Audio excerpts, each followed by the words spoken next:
Good afternoon, everyone, and welcome to today's webinar, Working with Children who are Experiencing or Engaging in Bullying Behaviour. My name is Nicole Rollbush, and I'm a Practice Development Officer at Emerging Minds. I would like to acknowledge the lands that we're all meeting on today. I'm on Kaurna land here in Adelaide, and I would like to extend that acknowledgement to the different lands that you're all joining us from today as well. I acknowledge the traditional owners' deep connection to the land, waterways, kin, community and culture, and the importance of these to the well-being of all Aboriginal and Torres Strait Islander people. I pay my respects to the elders past, present and emerging. So this is a rerun of a webinar that was first broadcast in 2022, and it was one of our most popular from the past few years. It was a fantastic webinar to be a part of. A bit of time has passed, but childhood bullying continues to be such an important issue to discuss and for practitioners to consider in their work with children and families. Although there's no single statistic on the prevalence of bullying amongst Australian children, it is a common childhood experience that significantly impacts both mental and physical well-being. And these effects can be ongoing into adulthood, especially without early intervention. So the aim of today's webinar is to increase your understanding of childhood bullying and mental health, as well as looking at different ways of working with children who've experienced or are engaging in bullying behaviour. Before we begin the broadcast, I have a little housekeeping to cover. Because this is a repeat webinar, there'll be no Q&A. The webinar recording will be available on the aifs and Emerging Minds websites at the end of this week. Related resources and presentation slides are available to you in the handout section of your GoToWebinar dashboard, and there'll be a short feedback survey at the end of the webinar, and we really do appreciate you completing those to help us improve what we do. So thank you again for joining us. Let's go back and meet the panelists. It is now my pleasure to introduce today's presenters. Dr. Lesley-Anne Ai, who is a senior lecturer and researcher at the University of South Australia. And we have Julie Clifton, who is a social inclusion worker at Hallett Cove R12 School and also works with the Bully Zero Australia Foundation, and Vanya, who's our child and family partner. So to introduce each of you to our audience, I wanted to ask you a question about why it was important for you to be part of this webinar today. So Lesley, I'll start with you. Why was it important for you to be here today? Thank you, Nicole, for inviting me and having me. I think as a researcher, it's important to be able to share my knowledge and help to educate professionals to understand what bullying is, so that they can respond in an educative and supportive manner. Great, thanks Lesley. And Julie, why was it important for you to be part of this today? Oh, I think we've just lost your microphone, Julie. Oh, good. Sorry. I guess from a frontline perspective, I've noticed a definite gap in, knowledge and experience with teachers and practitioners around how to deal with bullying when young people come into their world. And so I just hope today the research and experience of the panel will help the viewers moving forward in that space. Thank you. Great, thanks Julie. And Vanya, why was it important for you to be here today? As a mum and also a child and family partner with Emerging Minds, it's just a wonderful opportunity to provide some education, some information on how to help children you're working with if they are enacting bullying behaviours or are affected by them. So thank you all for attending today. Great, thanks Vanya. So please join me in giving our presenters a very warm virtual welcome. So I'll now hand it over to Dr. Lesley Ai, who's our first presenter. Thanks, Lesley. Thanks, Nicole. So we know that bullying is a significant social problem impacting children and adolescents globally. It has significant impacts on children's physical health, mental health and general well-being. And the United Nations Educational, Scientific and Cultural Organization found that approximately 246 million children and adolescents are experiencing school violence in some form every year. and the bullying is the most common form. So it is quite a significant problem. The AMF report estimates that the costs associated with bullying total approximately $2.3 billion while children are in school and for the 20 years after they've left school. This is because of the long-term impacts that bullying can have. So bullying is a subset of aggression, but must have the three elements of intention to harm, power difference, and repetition to be classified bullying. So bullying is defined as repeated acts of physical, relational, or verbal violence with the intent to harm or humiliate another person. It involves a certain level of power imbalance. The child experiencing the behaviour perceives that the other child has more power than themselves. Now, this could be due to race or physical size, sexuality, or sheer numbers. It could be one, four children against one child. Bullying can be overt or covert, and there's generally 5 different types of bullying. So these are physical violence, relational violence, verbal violence, sexual violence, or cyberbullying. Single incidents and conflicts or fights between equals, whether in person or online, are not defined as bullying. However, these conflicts still need to be addressed and resolved. Cyberbullying is bullying behaviour that is carried out through the internet or mobile phone technologies, and it's often combined with offline bullying. So children who are experiencing online bullying are commonly also experiencing bullying in real life, in face-to-face situations. It may include a combination of behaviours such as insulting online messages, publishing someone's private information, creating hate sites, or implementing social exclusion campaigns. So cyberbullying can be quite nasty. Cyberbullying can include relational, verbal, or sexual bullying, and the severity of cyberbullying is related to the nature of the online environment, in that one attack or one shared image or one hate site can go viral, which highlights the potential of repetition, which can have long-term effects on those involved, including bystanders. Research in 2019 with Gen Z participants, so these are children and young people aged between 10 and 24, found that around about 80% of participants reported that bullying was a problem in their school.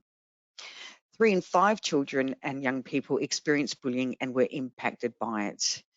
And 1 in 5 had engaged in bullying behaviour. Of those that experience bullying, 1 in 5 experienced bullying on a weekly basis, and 1 in 12 experienced it daily. The most common forms of bullying were verbal, followed by cyberbullying, and then physical bullying. 14%, or around about 350,000 students who were bullied, do not seek help or talk to anyone. So this can be quite a big problem. Those who did talk generally sought support from their parents or from their peers. So I'm going to have a look at the impact of bullying now. So for the child engaging in bullying behaviour, they're more likely to develop externalising disorders. So this can be ADHD, conduct disorder, oppositional defiant disorder, and they're also more likely to have lower self-belief, lower emotional competence, and lower credibility and trust from others. They're more likely to self-harm and have suicidal thoughts, and these children are more likely to engage in criminal offending and substance abuse, have poor educational and employment outcomes, and are at high risk of depression later in life.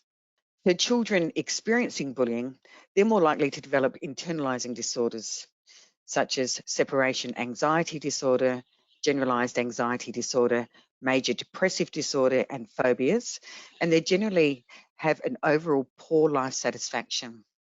They're vulnerable to hyperactivity, inattention, and emotional symptoms, including low self-esteem, lower levels of belief in self, lower levels of belief in others, poor emotional competence, increased stress, and subjective well-being.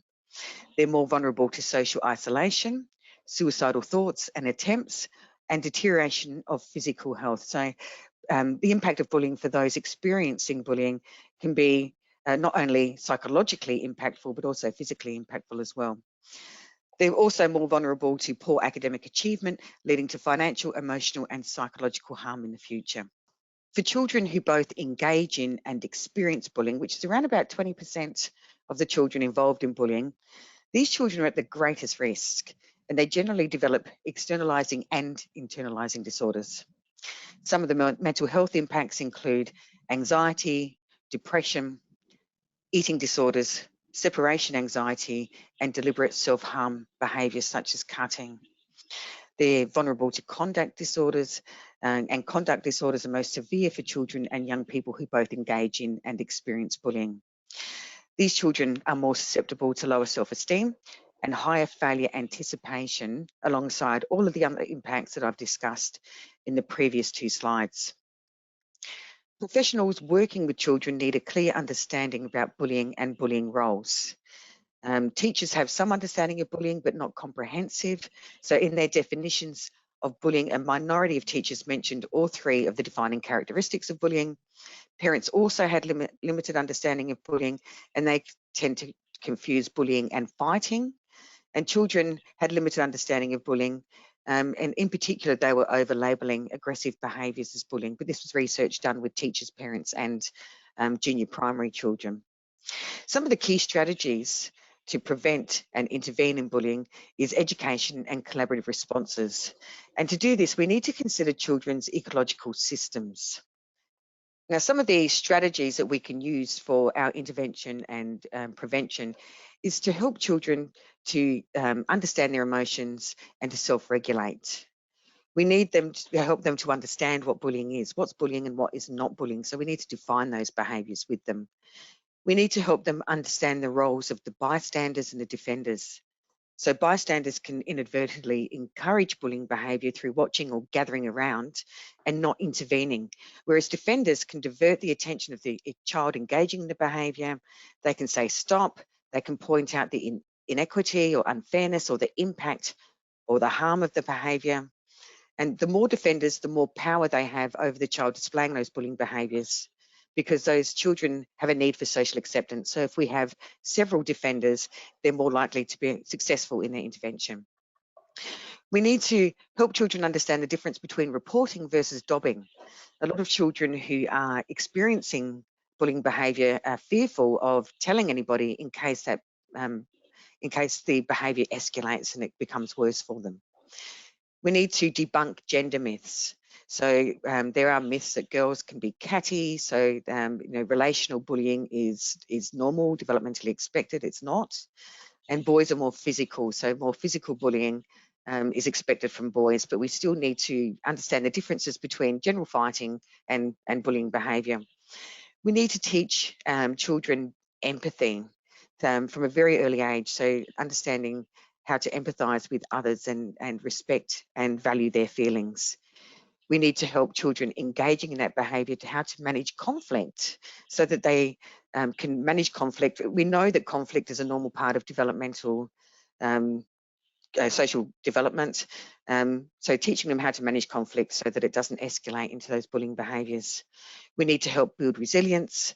We need to help them to understand the role of friendship, what it's like to be a friend and what good friends look like. And importantly, we need to teach them how to seek help.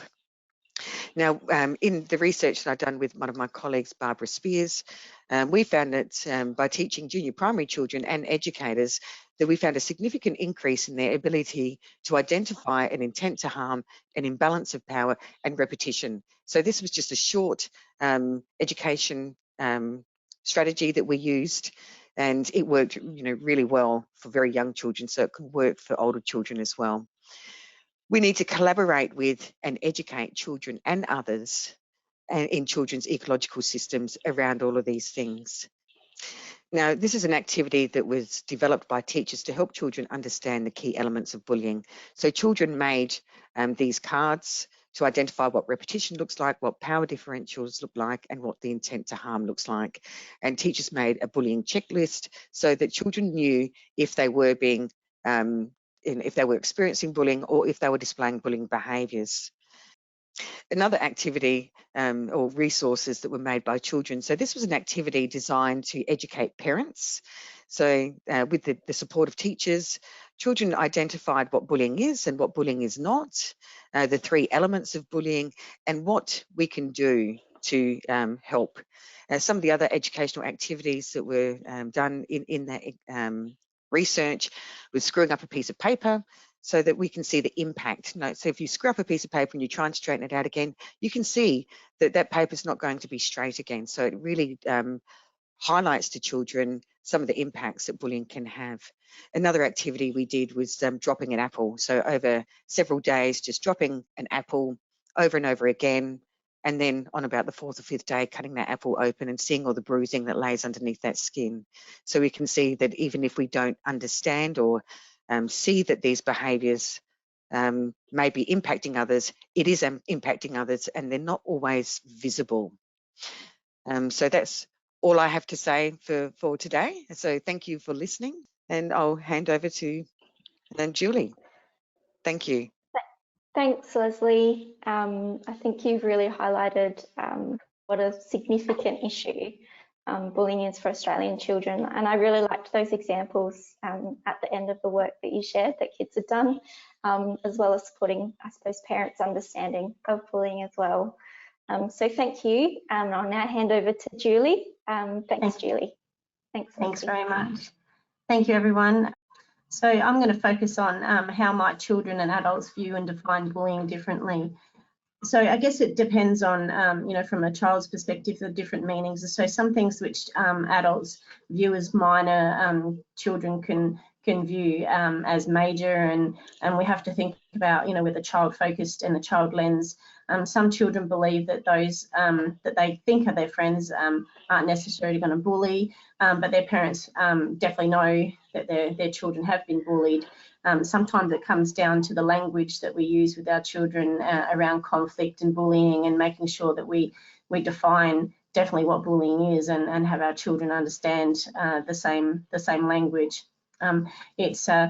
It's difficult to distinguish if the power imbalance in a bullying situation when you talk about parents and children if we're not on the same page. So why is it important for practitioners to understand children's perspectives on bullying? So when a child's perspective is heard, as we know, in matters regarding bullying, and personal-centred support can be designed that specifically addresses what they want and what they need, rather than what we may interpret, and we can then support them with that. This way the children or the child will be able to communicate openly and freely and feel heard and supported in a safe space, and you're building that trust and relationships, which is really important. How can practitioners best do this? So the first key point here is building that rapport and building relationships. Relationships are key to everything. So for a child to be able to openly communicate, the teacher or practitioner needs to be intentional about building a meaningful engagement and a relationship with them, so that they are assured of being in a safe space and building that trust again. Creating that safe environment, practitioners should create that by not blaming or self-blaming a child, in which the children engaging in bullying are not shamed for their behaviour as well. So having that acceptance and empathy for both sides of you know, both for a perpetrator and a target. So we also must listen without judgment, which is imperative, so children feel understood and supported when the teacher or the adult takes the time to listen and understand what they're saying without forming or including their own biases and bringing their own values to the table, or perhaps, you know, having a previous incident in their own lives around bullying, bringing that to the table and almost switching off because you felt that you know what that felt like. It's really important to kind of leave that at the gate as you enter, so that the kids feel 100% like you're there for them, and that you're not going to get emotionally attached to whatever they're going to say. We must explore the underlying issues. So some studies have found that strong associations between victimisation and mental health problems, including depression and anxiety and poor general health, suicidal ideation and behaviour. The child's family can provide perspective on how best to help them. From my experience, family tend to know better about how their kids will respond to different situations. A meeting with them could provide insight into how a child will react to a situation at home, or how to help them and come up with solutions that will be both helpful at school and at home. For strategies and tools and skills, practitioners need to be on the lookout for children's wellbeing, support, and mentor them and teach them valuable skills that will help them to be assertive and stand up for each other. A lot of that comes with kindness and empathy, and you know, my theory is you can never be too kind. So it's really important for the kids to experience that and role play if you need to. Further support is reassuring the child that they did the right thing by talking and bringing up issues, explaining to them that they're not to blame. It's really important not to blame a child, and you know, sometimes we have parents say to the children, oh, you know, Johnny deserved it. Not necessarily. So, you know, if we understand how everybody's feeling, assure the child that their feelings are validated, and make sure they walk away feeling heard, and that they're not dealing with the situation alone, and that they've got you in their corner. Asking questions is very vital as well. So the only way a practitioner can gain information from a child is by asking relevant questions in a way that will make them feel comfortable enough to share their experiences. So I use a strategy of what, how, and gain their trust, and get children to be able to trust that you acknowledge and you act on the information shared, and not dismiss their concerns and act like it didn't happen. There's also really important that we do ongoing check-ins with the children, particularly in a school environment. It's important that we get their feedback and find out about, you know, how the child is now engaging, you know, if there is bullying behaviour, and how they understand the child experiencing the behaviour feels and the consequences of the bullying. So most schools have an anti-bullying policy. Very few have an action plan on how they will manage that. So it's really important from a teacher's perspective. If you have the potential to be able to have influence in that space, it's definitely valid to make sure we have the an action plan on how to manage bullying. The practitioner may also do some constant follow-up and with the child to ensure that they're responding to their interventions and their methods and that sort of thing as well. So why is it important that practitioners are mindful of their own attitudes to bullying? And I mentioned that just a little bit before. So a practitioner's attitude towards bullying will determine how they view the actual incident that's happened. So whether they consider it to be problematic or their ability to support a target of the bullying is really important. So if we come in with our own values and previous incidents, and we deal with it how perhaps somebody told us to deal with it, rather than what the new practice is on managing bullying, we can come in with a clouded head. So it's important that we remain objective and put aside those perceptions and preferences to avoid projecting the same onto the children that we work with.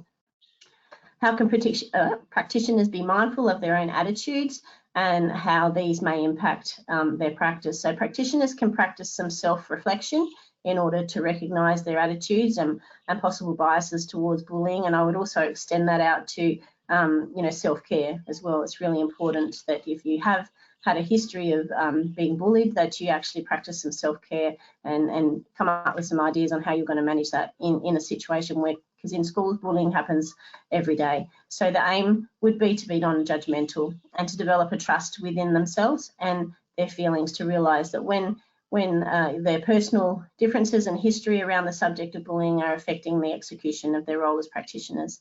How could labelling children as a bully or a victim impact on the mental health? And we're trying to move away from that language. The term bully can be described as a behaviour that can't be changed. And while the term victim is a label on an individual that is disempowering, and it may leave the person feeling really helpless, a label that sticks can lead parents and teachers and peers to treat a child differently, and there might be that label can stay with them all the way through their schooling time. So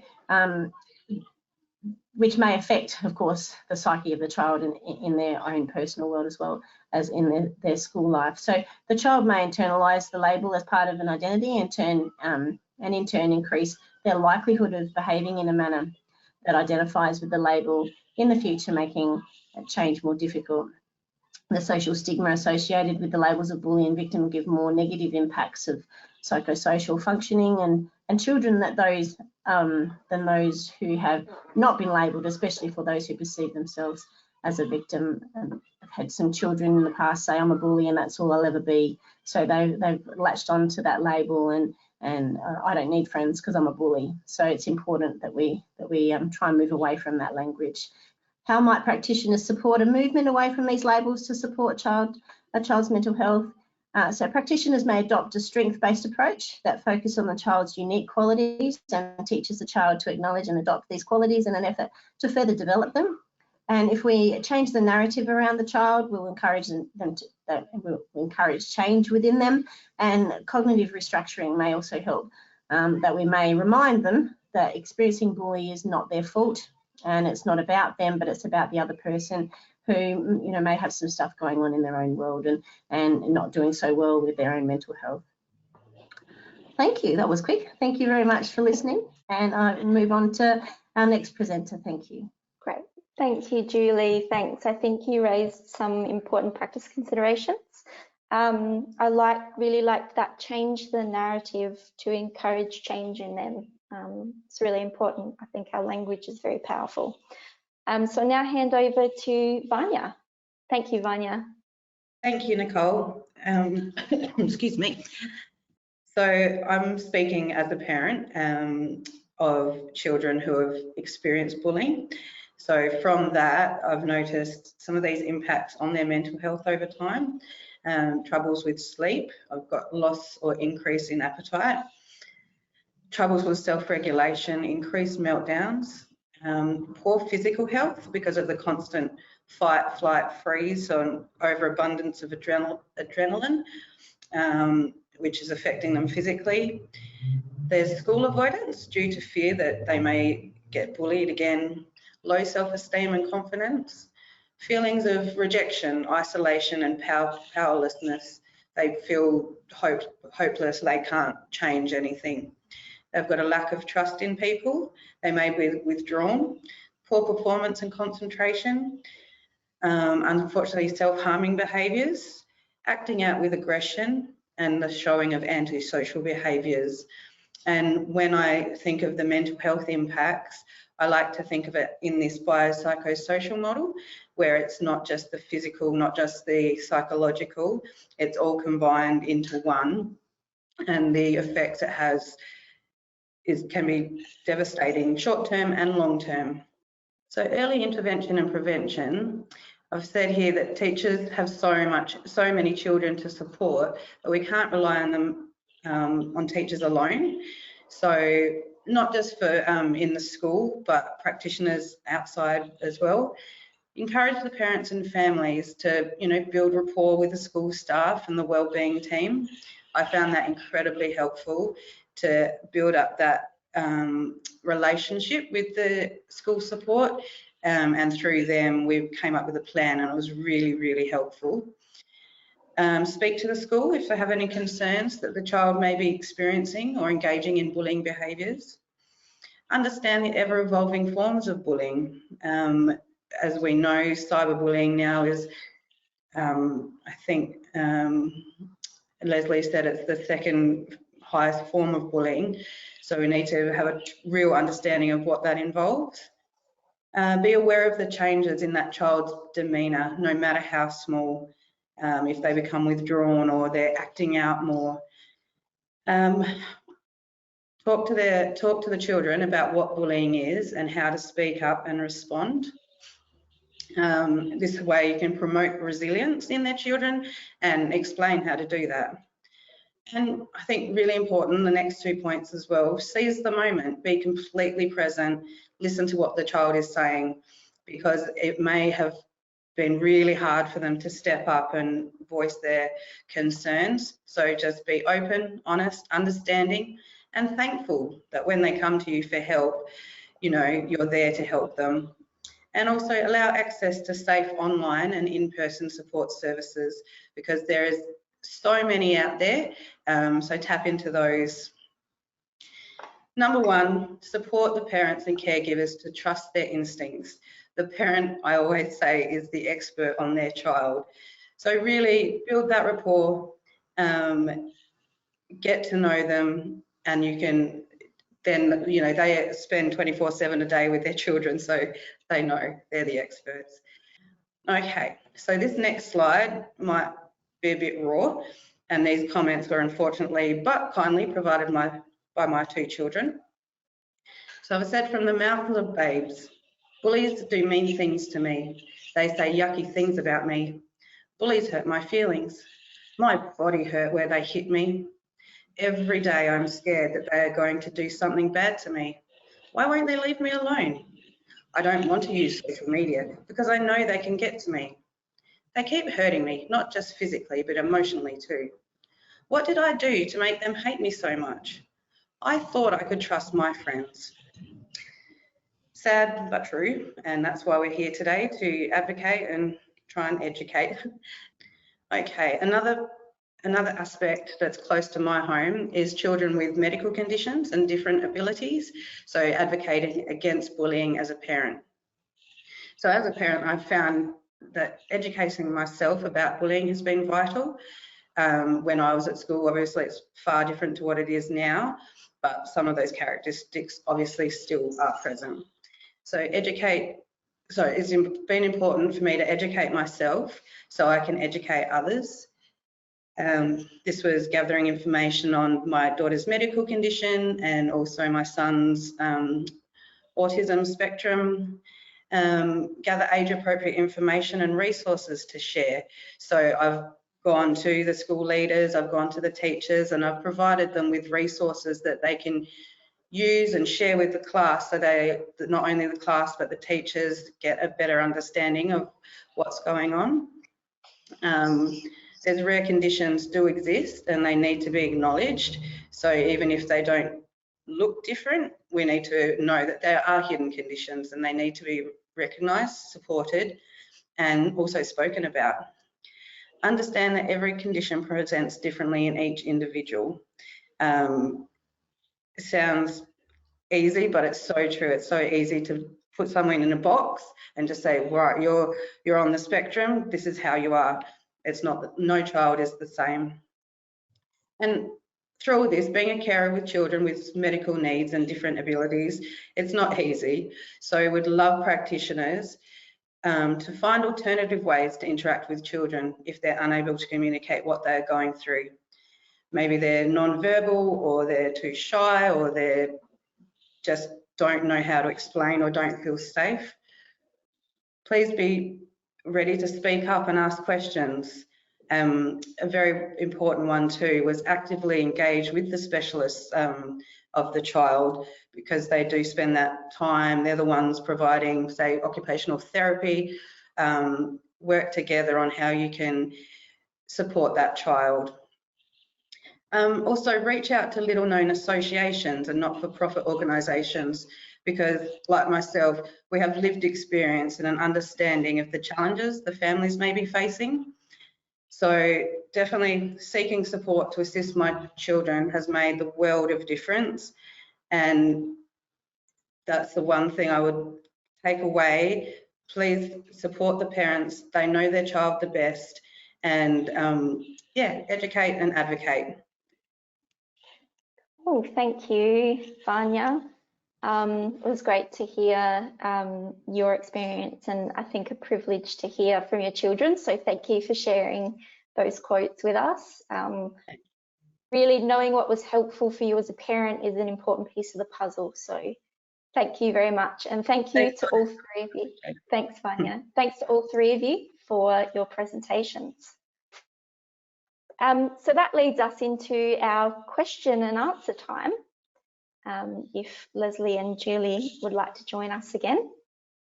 So I thought I might start with you, Julie. One of the questions that came through, which I thought was interesting and might provide some context, is what makes a child or a young person more likely to engage in bullying behaviours? Good question. So I guess it could be many different things, and Leslie touched on a few earlier on. But I guess from my perspective, what I've seen is, you know, the multiple factors that can contribute as a feeling insecure. Picking on someone who seems emotionally or physically weaker can provide a feeling of importance or popularity or control.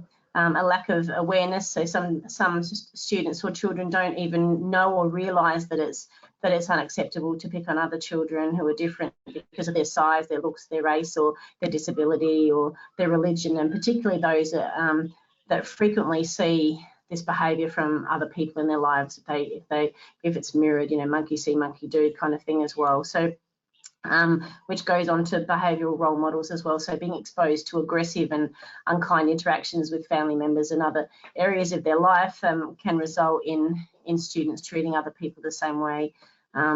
Also, I guess, behavioural problems, which can be part of an ongoing pattern or aggressive behaviour, which can stem from you know, ADHD or situations like that, where children are having to deal with those internalized things that are happening within their own worlds as well. And I think the last one for me is about problems at home, and you know, when there's divorce and separation and things happening in a child's world, the wheels can fall off. And so I think it's important to understand, you know, the certain situations where a child needs power back, and so that imbalance of power needs to happen. And I know Leslie touched on that earlier about the imbalance of power, and I think it's understanding that that's where a child is in their world, and you know, just because they are a bully doesn't mean that they are necessarily unfixable, and that we can support them in changing things. It doesn't mean they're like that forever. So that's a good question. Thank you. Yeah, thanks, Julie. I think, yeah, exploring that context is really important, isn't it, for practice? It kind of gives some clues as to why something might be happening for a child. Yeah, thank you. Something else that's come through a bit, which I thought was interesting as well, Leslie, I'll ask you this one. I'm wondering how bullying in young children is different from bullying in older children, whether there's different behaviours or things to look out for, and what that might mean for practice as well, and working with kids of different ages. So bullying for, it's contested in the field at the moment in relation to whether young children can be classified as engaging in bullying behaviour. Because we know that young children, particularly children under 5, are still learning social competence, their social skills. They might use aggressive behaviours to achieve a goal but not intend to harm. So, for example, if there are 2 children in a sandpit and one child wants a spade, they might hit the other child over the head, and they might do that on a daily basis because they want that spade and that child seems to always have it. So that is, by definition, bullying behaviour, but it's about educating that child to around social competence, around how to ask for that spade rather than just trying to engage in aggressive behaviours to try and reach their goal. For young children, the bullying behaviour is more likely to be physical behaviour, and relational bullying comes in fairly early in the age range. And that continues on, I guess, as they get older. The physical bullying tends to decline. The relational, social and cyberbullying tends to increase. As children have more access to internet technologies and mobile phones, they're more vulnerable to the cyberbullying behaviour. Again, we have a look at the developmental levels of older children. So they're young people that are going through puberty, they're learning about their identity, they're experimenting, they might engage in those behaviours, and it's more likely to go online and offline. So if there's a student that's being bullied at school, that's likely to go to outside of school through the online platform.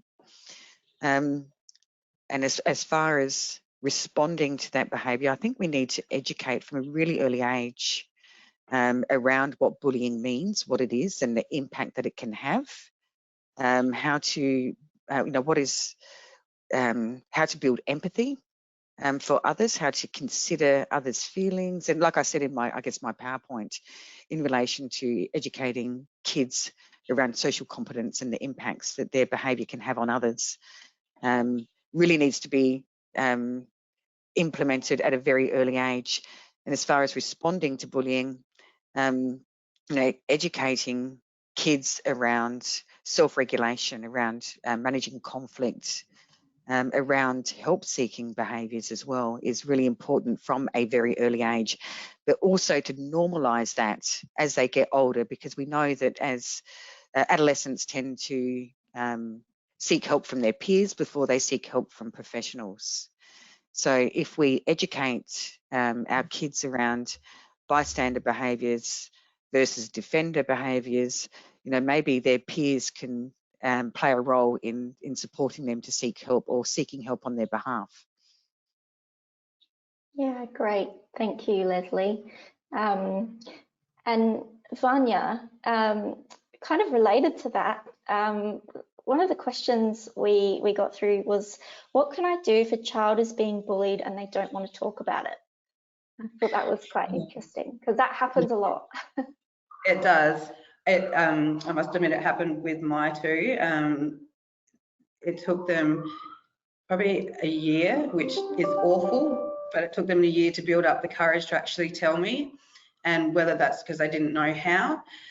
But I think for saying that, if you do see someone enacting bullying behaviour, or if they are experiencing it, do step in and just see how you can get out of them what it is. And that may be, you know, do a social story on what to do if you are experiencing it. If the same with if they are enacting bullying behaviours, educate them, train them, teach them, provide like support, you know, for those experiencing bullying. Just enforce gently the fact that they have the right to feel safe, and to do so they can come to a safe person or safe people, a safe place.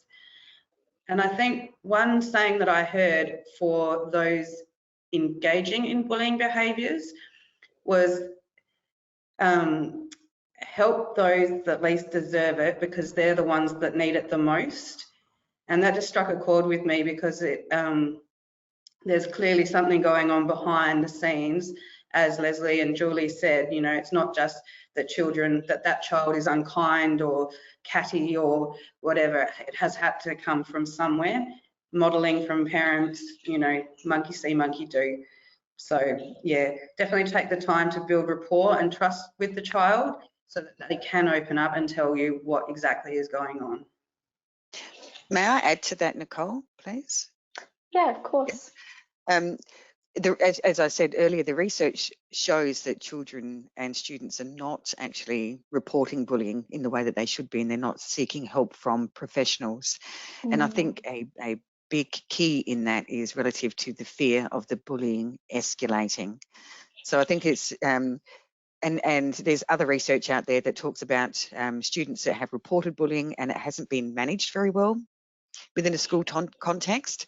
So that then acts as a role model, as a measure for how bullying is going to be responded to, and whether the responses are actually working. So it's really important as professionals and as parents that if a child does report bullying behaviour to us, that we respond in a way that's going to be really supportive to them and not leave them more vulnerable to that bullying behaviour escalating and them feeling even more unsafe than what they did before they reported.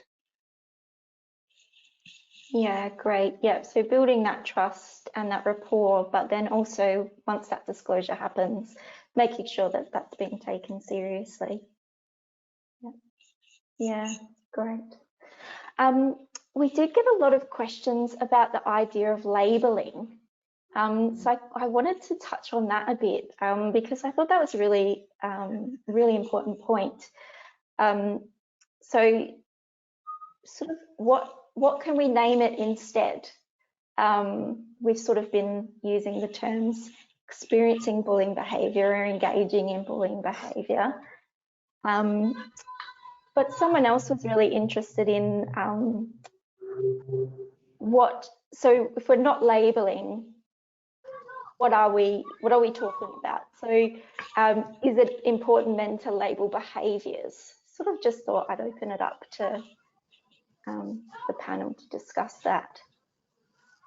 I think we need to label the behaviour, not the child.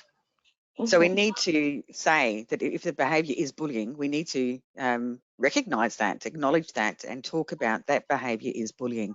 But it's about labelling that behaviour, not the child. So we don't label the child a bully. We label the behaviour. That's why we sort of use the terms, or use the language, a child displaying bullying behaviour or engaging in bullying behaviour. Otherwise, as Julie said, they adopt those labels and they live up to those labels. They just assume I'm seen as a bully. I might as well just continue on engaging in those behaviours because that's how I'm being treated and that's how I'm seen. I find the term victim very disempowering. It takes away your sense of worth and you just keep perpetrating, oh, I'm a victim. So I think that one can stay with that child for a very long time. I think it would be wonderful to get rid of the term victim because it's just so disempowering for the person. Yeah, for sure. Yeah, so really stepping away from labeling the child, but still labeling the behaviour as bullying and recognising it as bullying. Yeah, in my space, we kind of look at it as more the above the line and below the line behaviours rather than, you know, what was okay, what's not okay, and then looking at, you know, what can we do about that rather than it be, you know, you're a bully and you're a victim. It's what are the behaviours that aren't okay, and what does that look like? What does that feel like? And then come up with solutions of how do we manage that with that child. So we try not to label. You know, it's hard when, you know, for so many years we've been calling them victims and bullies to, you know, to change that. And so, you know, it's a process, but we'll get there. Yeah, like that below the line, above the line, below the line behaviour and really defining what that is. Yeah, great. Yeah. Someone did ask a specific question for Julie as well, which I wanted to ask whilst we were still live. Someone wanted to know about whether you could expand on the what, who, where technique. Have I got that right? Yeah. What, how. So it was what, how. So yeah. So it's a real simple engagement tool in working with kids. And you know, when a kid walks into my space or it's normally, you know, hey, what's going on? You know, what's happening for you? And then, you know, they might say, you know, something's happened, and then going, okay, well, what did that look like? Or what did that feel like? And, you know, and then exploring how can I help you, or how can I work with you to create some solutions for that? And, you know, what's important for you? Because I think what's important from me as an adult's perspective isn't always what a child wants. And so, you know, a child might come in and report an incident that's happened, or whether it's conflict or whether it's bullying behaviour. And, you know, they might show, you know, those signs that they're, you know, completely upset, and but it might not necessarily be the words that's been used. It might be the exclusion, or it might be, and so, you know, you can go in tunnel vision of what you think they need. Whereas if you go in, you know, being child focused and asking them, you know, what out of that whole scenario, what's important, what's the most important thing that you would want to have, you know, fixed? Or, you know, little kids, I say, if you could wave a magic wand, what would you want to happen? And, you know, the kids will come back with, you know, I just want them to be kind, or I want them to be nice, or I want them to be friendly to me. I don't want them to leave me out.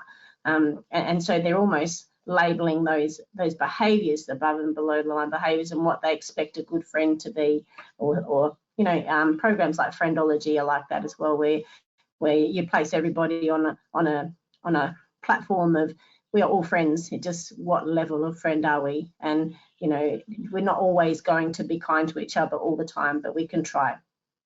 So yeah, so what, how, what's happening for you, what's going on, what's important for you, and how can I support you, and how can I make things better, and how can I help you make life a little bit easier for you at school or wherever you're at, sports or whatever. So yeah, I hope does that make sense to everyone? Yeah, great. Thanks, Julie.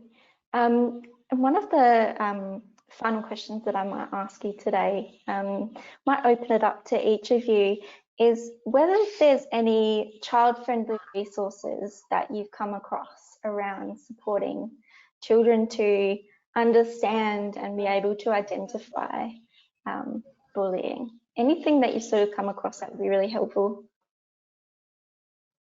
for the audience? I have a really interesting video that I like, particularly with the older kids, and there's lots of great videos out there around, you know, what demonstrating bullying and the effects of bullying and the emotional attachment that happens in the long-term effects. And Leslie used the paper one before, which is one we use in school as well. But there's another one, a video about McDonald's or a hamburger shop or something, and the guy smashes the hamburger and nobody does anything about it. And yet in the actual, you have actors in the restaurant part, and they're actually playing out a bullying scenario of a kid being picked on, and nobody's doing anything about that, but everyone's returning their smashed hamburger and wanting to complain about it. And it's a really interesting dynamic where they turn and say, well, if you saw a child being bullied and being picked on, how come you did nothing? But the burger that was picked on before you got it,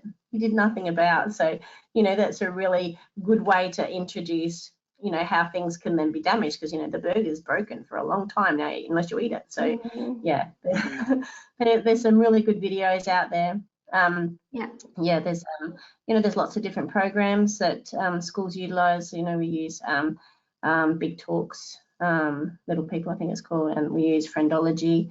There's lots of resources for teachers on Teachers Pay Teachers. There's lots of stuff from America. America do a lot of really good graphics and really good, you know, child-friendly little things as well. So there's lots of programs out there to work with kids around what does bullying look like, what does it feel like, and all that sort of stuff. So yeah, from my perspective, that's the stuff that I use. And also doing role plays, kids, you know, it's really important. You know, as an adult, it's okay to have fun, as you said before. And you know, I'll quite often do a role play with kids around, you know, it's hard for someone who's being really mean to a child to turn around and, you know, when a child is being kind back. So, you know, there's a great video in America of a presenter doing a scenario where they're being picked on, and the child is actually they turn around and say, you've got beautiful eyes, or you're a really kind person, and I wish I could be like you. And so changing that imbalance of power to bring it back to a little bit level playing field, I suppose. And just by being kind, you don't have to, you know, change the world, just be kind. Yeah. Thanks, Julie. Yeah, so I was just going to say, is there anything, Vanya, that you came across as a parent? Not on bullying per se, so no, I can't help with that. No, that's okay. I would prefer, as like Julie has said, it would be wonderful to teachers to have those resources as well available. So, you know, stock up on those resources, find as much as you can. So not just to educate the children, but the parents too. Yeah, something that they can engage with as well as the child. That would be wonderful to have. Great, thanks. I'm going to go back to the old but good experiment, the blue eye, brown eye experiment, where it looks at exclusion of children based on the colour of their eyes. That's an excellent opportunity to talk about power differentials and bullying.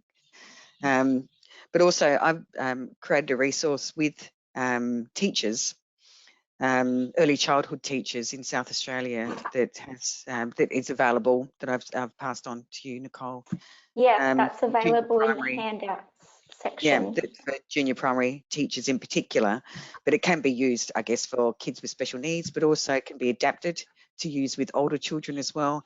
That looks at all of those areas that I identified when I was talking about how to educate kids around, you know, what bullying is not, building resilience, managing conflict, all those types of things.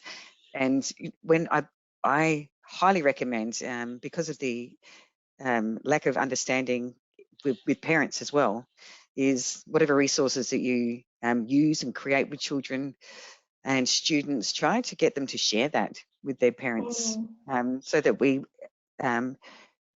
build on community understanding about what bullying is, because we have days specific towards, you know, Harmony Day and And we do talk about bullying a lot, but we don't really drill down into what it in fact is. So I think we largely have an uneducated community. So we need to go beyond kids and broader. We've got a lot of questions around helpful approaches or evidence-based approaches to addressing bullying. So I thought I'd just open it up to you guys to have a bit of a discussion around things that you know are helpful. It's difficult to point out a particular program because there's so many to choose from, and there are limited evaluations of some of these programs, but it doesn't mean that they're not research informed, and it doesn't mean that they can't be effective. So it's important that you actually have a look for programs that might be suitable to your context, to make it relevant and effective within your setting. So it is difficult, but there are lots of resources out there. I've found as a parent, using my son's occupational therapist, she's been working a lot on, you know, what emotions look like, what emotions are depicted in faces, how to recognise sarcasm. I think that's a very important tool to work with their therapists, as I said in my slides, and teach those children, because it's part of their therapy anyway. Just that's a great way for them to start building an idea of, hang on, they're taking the mickey out of me, rather than, you know, just taking it blindly and thinking it's okay. So I think work with the OTs or whichever therapist. Yeah, great. Thanks, Vanya. I would say, from my perspective, in a school environment, restorative practice is really important for schools to train their staff around how to manage conflict and, you know, be good at it. So that would be my feedback.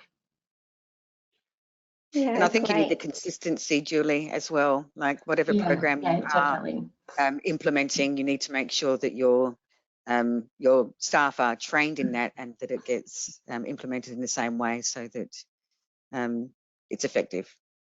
Yeah, definitely. Yeah, great. Thank you. And a few people asked about building resilience in children. So we do hear that a lot, building resilience. They wanted some specific guidance on how you can build resilience in children, I suppose particularly around bullying experiences.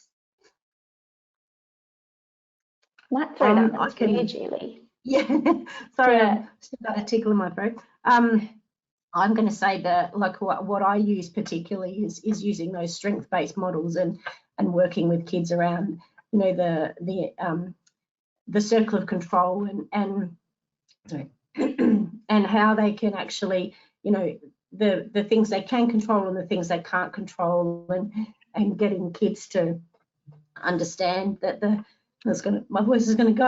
I might just pause for a second if that's okay. Sure. I might jump in while Julie's paused. I think building resilience comes from a strengths-based perspective, where you help children identify their strengths. Also building their social networks. So if they've got some peer support, parental support, family support, school support, that helps them with their resilience. Yes, sure. Sorry guys, still getting on for my tonsillitis.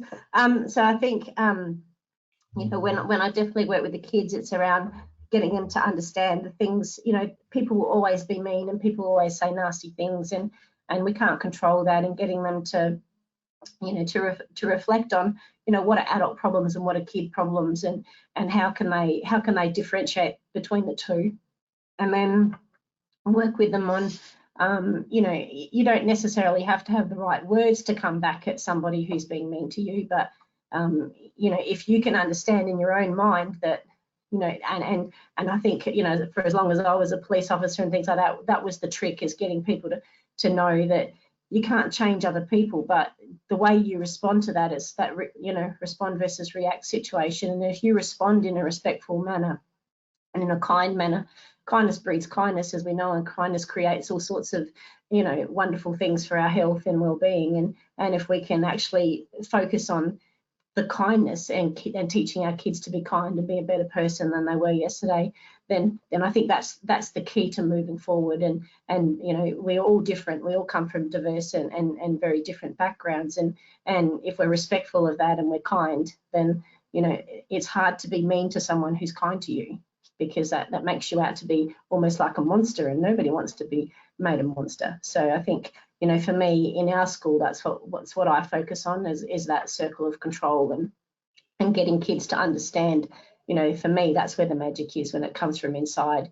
And there's no magic wand that's going to make bullying go away. It's just about, you know, changing the way we process things, and what can we do better today than what we did yesterday. So I hope that helps. There's no one solution doesn't fit all, and you know, but kindness does. Kindness makes a big difference to everyone's lives. Yeah. And I think also reiterating to the child that it's not them. There's nothing wrong with them. They haven't done anything wrong. I know Vanya was saying when she was talking about her children, how they said, you know, what have we done wrong? Helping them to understand it's not them. It's not something they've done wrong. It's not their problem why this is occurring or happening to them. That, you know, there's helping them to, I guess, understand that there might be other issues happening in the child's life who is exhibiting those behaviours towards them. Did you want to add anything to that, Vanya? How do you? Yeah, I might ask Vanya, sort of maybe how you responded to the sorts of things that your kids were saying, and how you did build them up. I think once they finally opened up, I just was open and honest and really listened to what they were trying to say. So through doing that and having that loving connection, them knowing that they could come to me about anything, that I feel helped them build the resilience to then go in the school situation and realise, actually, it's not me that's wrong, it's what they're doing to me is wrong. I haven't done it. So through that open communication with me, and also the school wellbeing leader and the OT, it was definitely a combined effort to reinforce that it's not them and it does need to change, and this is how it's going to change. So I found that really helpful. Yeah, so building that support team Yes. around the child. Yeah. Create the village. Create the village. Yeah. Great. Well, thank you all. It's been a pleasure having a chat with you. So thank you very much for joining us. And thank you to our audience again for watching. And we'll see you next time.